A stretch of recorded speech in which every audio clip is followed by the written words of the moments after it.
A vingança raramente resolve os seus problemas, mas como é bom dar o troco. Ah, quer roubar o meu almoço, né? Então fica com essa reclamação que eu vou deixar nesse post-it. Mas nem toda vingança é planejada da mesma maneira. Embora eu seja um grande fã de mensagens passivo-agressivas, elas não se comparam a fazer alguém ser preso, custar a pessoa milhões de dólares ou arruinar toda a vida dela com uma única revelação. Dito isso, guarde esses post-its e tiradas inteligentes, porque a gente tá prestes a dar uma olhada em mais histórias de vingança que causaram níveis de destruição nucleares.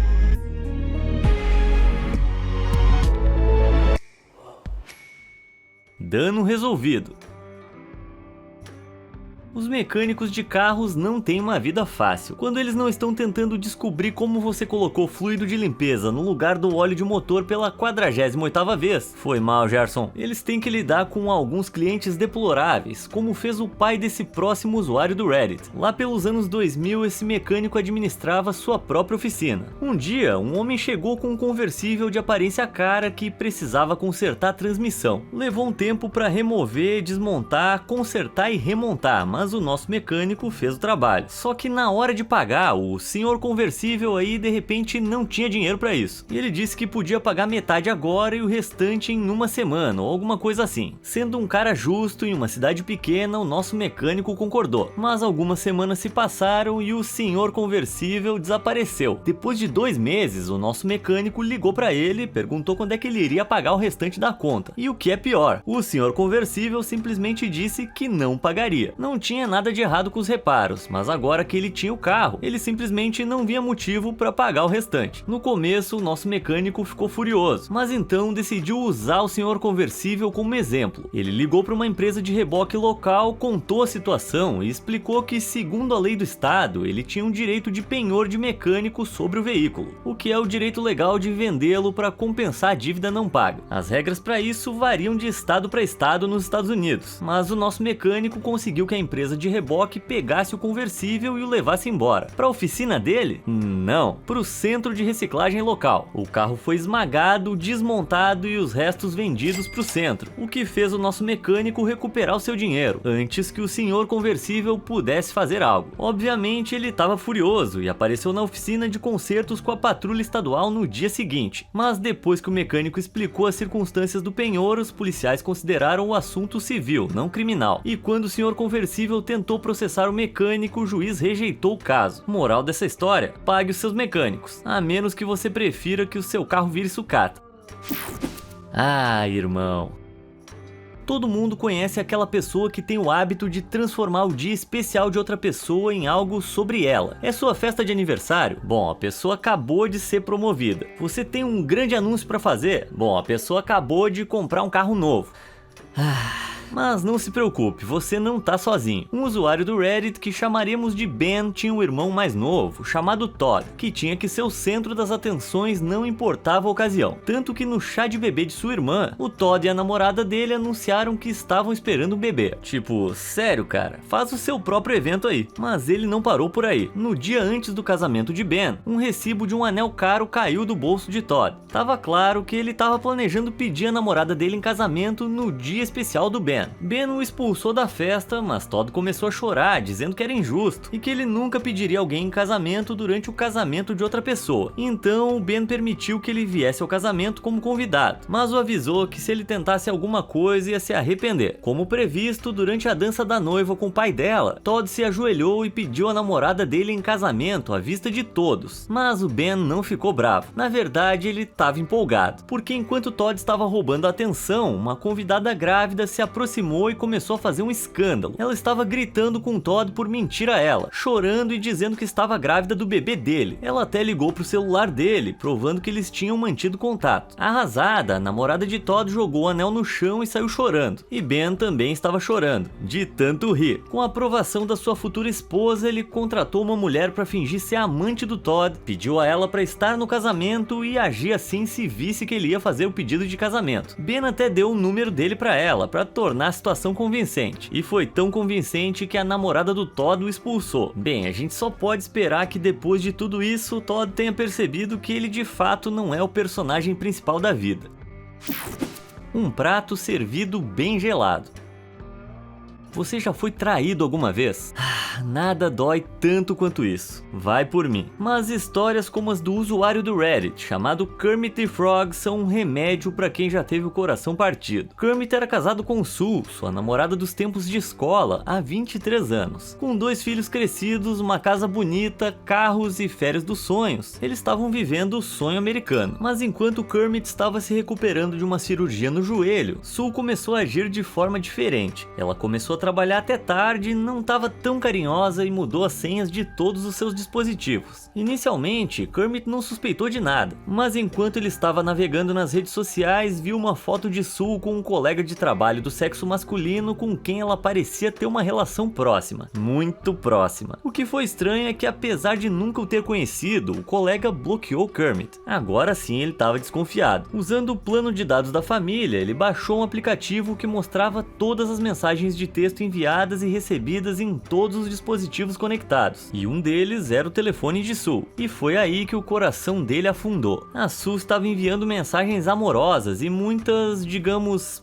fotos comprometedoras para esse cara. Durante 3 dias, Kermit processou essa informação, mas no 4º dia ele começou a traçar sua estratégia de saída e a sua vingança. Agora recuperado da cirurgia, ele começou a agir da mesma forma que Sue, trabalhando longas horas, sendo frio e distante e mudando as senhas dos dispositivos. Não demorou muito para Sue perceber, reconhecendo todos os sinais de que o parceiro estava tendo um caso. Em certo momento ela teve a audácia de confrontá-lo, acusando-o de traição. Ele riu na cara dela por 2 minutos inteiros, porque apesar de suas ações, ela não podia provar nada, e Kermit estava blefando. Ele tinha agido daquela forma só para deixá-la paranoica. Enquanto isso, ele estava reunindo evidências e garantindo que estava financeiramente independente dela, discretamente mudando suas coisas da casa deles e procurando um novo apartamento. Tudo isso sem que Sue soubesse. Durante 5 longos meses, ele agiu distante e tranquilo, mas Sue começou a desmoronar. Nos textos pro seu amante, Kermit conseguia ver que ela estava com medo, dizendo que ainda amava Kermit e que o suposto caso dele devia ser algum tipo de karma pelas ações dela.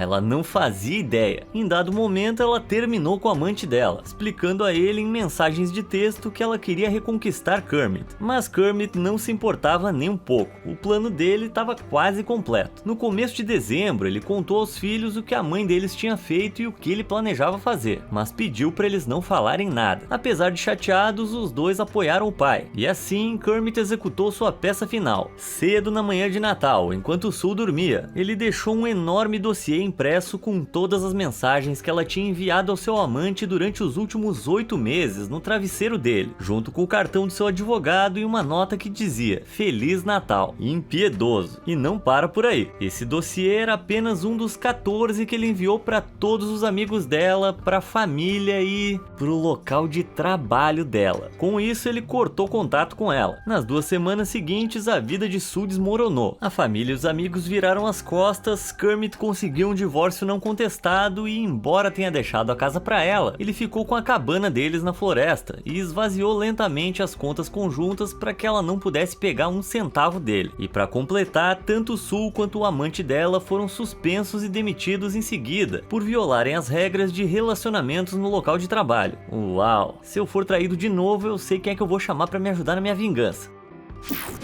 Estacionamento gelado.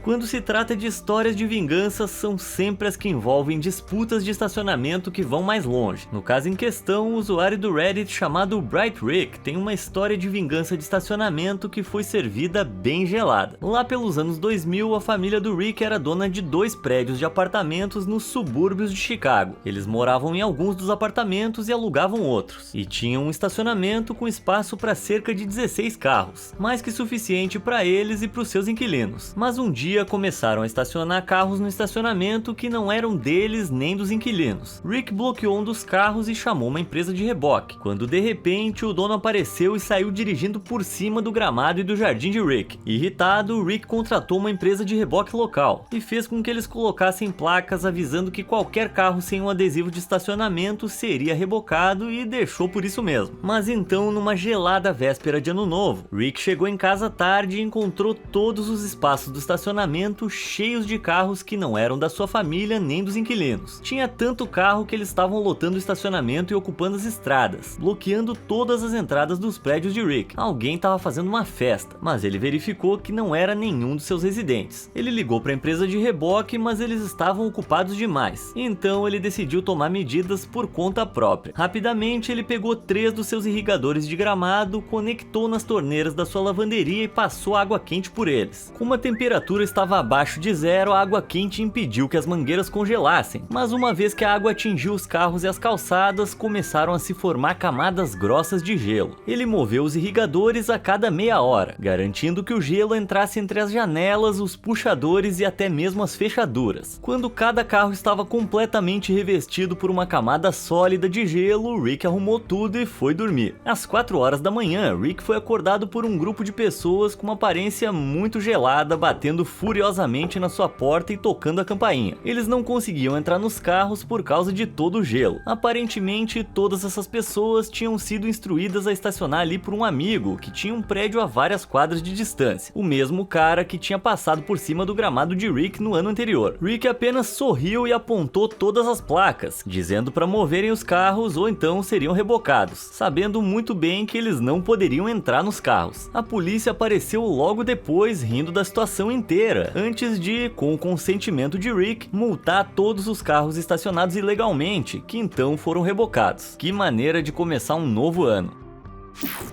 Uma transição de negócios.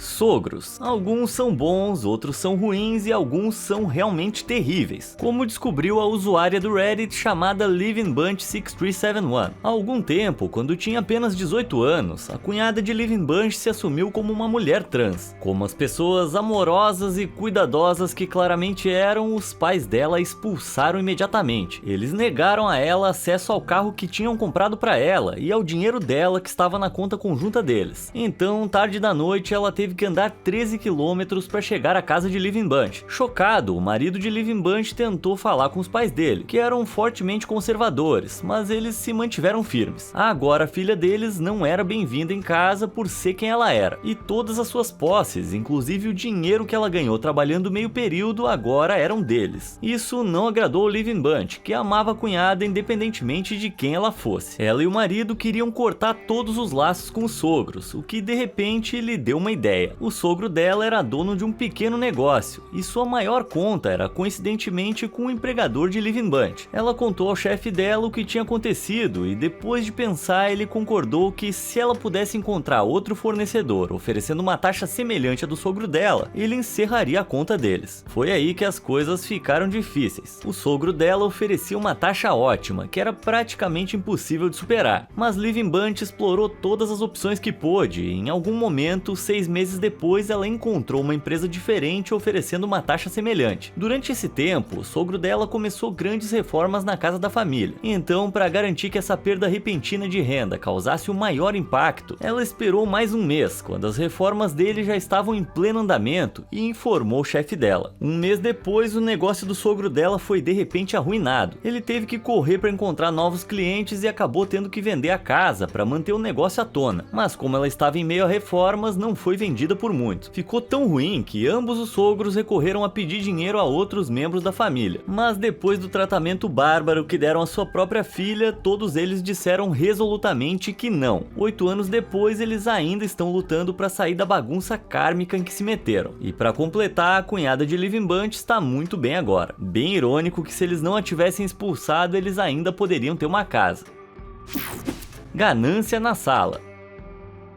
Nada inicia a discussão familiar como um assunto de herança. Sério, se você quer encurtar o encontro de Natal, basta perguntar quem vai receber a maior parte dos bens dos seus parentes quando eles falecerem e observar o resto do dia virar fumaça. É um tópico de disputa tão grande que a usuária do Reddit chamada 327Nova conseguiu usar para uma vingança de nível absolutamente divino alguns anos atrás. Nova tinha um primo ganancioso, manipulador e ávido por dinheiro, que dependia dos seus avós ricos para tudo. Mas Nova não se importava com dinheiro, apenas amava seus avós e queria passar tempo com eles. Então, quando a avó deles faleceu, Nova se mudou para a casa do avô para ajudar a cuidar dele. O primo dela não gostou nada disso, assumindo que ela estava tentando ganhar favores e roubar a maior parte da herança. Um dia, Nova chegou em casa e descobriu que um dos filhos do primo aparentemente tinha encontrado uma arma carregada e estava brincando com ela, uma arma que o avô de Nova tinha confiado a ela. Nova sabia das normas de segurança de armas e jurou que nunca deixaria uma arma simplesmente largada por aí, ainda mais uma que estivesse carregada. Embora o avô acreditasse nela, pediu para Nova se mudar até que as coisas se acalmassem. De repente, tudo fez sentido. O primo de Nova tinha incriminado para tirá-la do caminho, tudo na esperança de se aproximar da carteira do avô. Nova trabalhou para consertar o relacionamento com o avô dela, mas um mês depois ele infelizmente faleceu. Nova ficou arrasada. Depois do funeral, o testamento foi lido e foi aí que Nova notou algumas palavras bem específicas. Era complexo, mas se resumia a: se alguém tentar reivindicar mais do que lhes foi dado, não vai receber nada. De repente, Nova teve a ideia perfeita para uma armadilha de vingança. Mais tarde, ela ligou pro primo e mencionou casualmente que todas as joias da avó seriam doadas para um leilão de caridade. Incapaz de resistir, o primo imediatamente se dirigiu para a casa dos avós e começou a encher caixas de sapato com todas as joias que conseguia encontrar, esperando que ninguém percebesse antes de serem doadas. Enquanto ele fazia isso, o pai de Nova e o advogado da família entraram na casa para fazer algumas tarefas administrativas finais, pegando o primo em flagrante e tentando levar 4 caixas de sapatos cheias de joias. Nova sabia que o advogado estava programado para visitar naquele dia e preparou a armadilha para que o primo aparecesse no momento mais incriminador. Graças à sua própria ganância, o primo não recebeu nenhum centavo da herança. Não sei quanto Nova recebeu, mas essa história é impagável.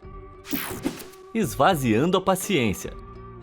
Tem um círculo especial do inferno para pessoas que usam vaga de estacionamento para deficientes quando elas mesmas não têm deficiência. O que? Você acha que a comunidade de pessoas com deficiência já não tem dificuldades suficientes? Bom, lá pelos anos 90, o pai do usuário do Reddit chamado Drumhead era um residente da Flórida com deficiência que deu troco com estilo. Ele tinha parado na loja local e estava prestes a estacionar na vaga de estacionamento para deficientes quando uma mulher em um Porsche vermelho brilhante entrou nela. Ele abaixou o vidro da janela e disse a ela que precisava estacionar ali, apontando para o seu cartão de estacionamento para deficientes. Mas ela simplesmente respondeu com raiva: "Você não parece deficiente", e entrou na loja. Primeiro, nem todas as deficiências são visíveis. E segundo, aquele comentário incrivelmente ignorante estava prestes a custar caro para ela. O pai de Drumhead saiu do carro e esvaziou todos os 4 pneus dela, antes de estacionar a uma distância suficiente para ouvir o que estava prestes a acontecer. Depois de um tempo, a mulher voltou da loja só para encontrar os 4 pneus completamente vazios. Ela começou a gritar que o Porsche dela tinha sido vandalizado e pediu aos funcionários da loja para chamarem a polícia. Mas quando a polícia chegou, eles imediatamente lhe deram uma multa de $250 por estacionar em uma vaga para deficientes sem cartão e a aconselharam a ligar para uma empresa de reboque. Depois que eles foram embora, o pai de Drumhead virou e gritou: "Você não parece deficiente, mas o seu carro com certeza tá parecendo." Um nível de sarcasmo elevado.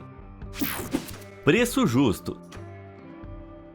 Motoristas de táxi não têm um trabalho fácil. Desde passageiros bêbados até comportamentos inaceitáveis no banco de trás, é uma escolha de carreira bem ingrata. Mas a avó do usuário do Reddit chamado The Windigo, que costumava ser taxista, não deixava barato pros espertinhos. Lá pelos anos 70, ela era motorista de táxi em Newcastle, na Inglaterra. Certa noite, ela pegou um passageiro e o deixou no destino, mas quando pediu o pagamento, o cara tentou fugir sem pagar. Infelizmente, para ele, essa mulher não ia voltar para casa de mãos vazias. Vendo ele tentar fugir, ela acelerou e passou por cima do pé dele antes de estacionar em cima do cara. Gritando e chorando, o trapaceiro que tentou escapar da tarifa ainda se recusava a pagar. Não demorou muito para a polícia chegar e, depois de explicar a situação, a polícia, sem nenhuma simpatia pelo sujeito, pegou o dinheiro do bolso dele e deu a ela o valor que ela tinha direito. Eles então educadamente pediram a ela para sair de cima do pé do cara antes de liberá-la. Mas será que a noite dela terminou impressionou aí? Nem de longe. Algumas horas depois, ela estava esperando em uma fila de táxis para pegar outro passageiro quando 2 homens se aproximaram da janela dela, apoiando um homem mancando, o ladrão de antes. Levou uns segundos para ele reconhecê-la, mas quando aconteceu, como os insultos começaram a vir. Graciosamente, ela explicou aos amigos dele que ele havia tentado roubá-la, sem sucesso. Ela então se ofereceu a levá-los, mas esse ladrão teria que tentar outro táxi. Chocados com o comportamento do amigo, os dois entraram, deixando o ladrão boquiaberto na calçada. Em seguida, ela executou a última parte da sua vingança ao sair com o carro e gritar para os táxis na fila que ninguém deveria pegar o ladrão. Aposto que aquele foi um momento de vergonha que ele nunca mais vai esquecer. Não mexa com a vovó. Existem pessoas desonestas, existem canalhas e depois de tudo isso tem as pessoas que exploram idosos, como esses 2 idiotas desprezíveis. De acordo com essa história postada no Reddit, alguém costumava conhecer uma senhora idosa e simpática da sua igreja local. Ela era uma enfermeira aposentada, nunca havia se casado e não tinha filhos, mas tinha familiares na forma de sua sobrinha e sobrinho. Um dia ela sofreu um grande ataque cardíaco e foi levada às pressas para o hospital. Não esperavam que ela sobrevivesse, mas antes de ela oficialmente bater as botas, a sobrinha e o sobrinho decidiram agir como se ela tivesse morrido. Eles apareceram em seu apartamento e começaram a carregar suas coisas, incluindo todos os seus cristais finos e talheres de prata. O único problema foi que, apesar do diagnóstico fatal, ela sobreviveu. E quando ela voltou para casa, seus móveis, utensílios e até mesmo suas louças tinham desaparecido. Quem é que roubaria uma senhorinha idosa desse jeito? Eles poderiam muito bem ter pego a bolsa dela da cama do hospital. Bom, seus vizinhos não perderam tempo em informá-la de que tinham visto a sobrinha e o sobrinho gananciosos carregando tudo embora. Eles negaram furiosamente e ela nunca os processou. Alguns anos depois, ela finalmente faleceu, mas após o ataque cardíaco, ela fez algumas alterações no seu testamento. Antes do incidente de roubo, tudo estava planejado para ser deixado para sua querida sobrinha e sobrinho. Agora, cada um deles receberia apenas $1 e o restante de sua herança iria para a igreja. Quanto valia a herança? Só uns humildes $9 milhões. Sim, espero que as louças tenham valido a pena, seus patetas ingratos. Armadilha da pizza grátis.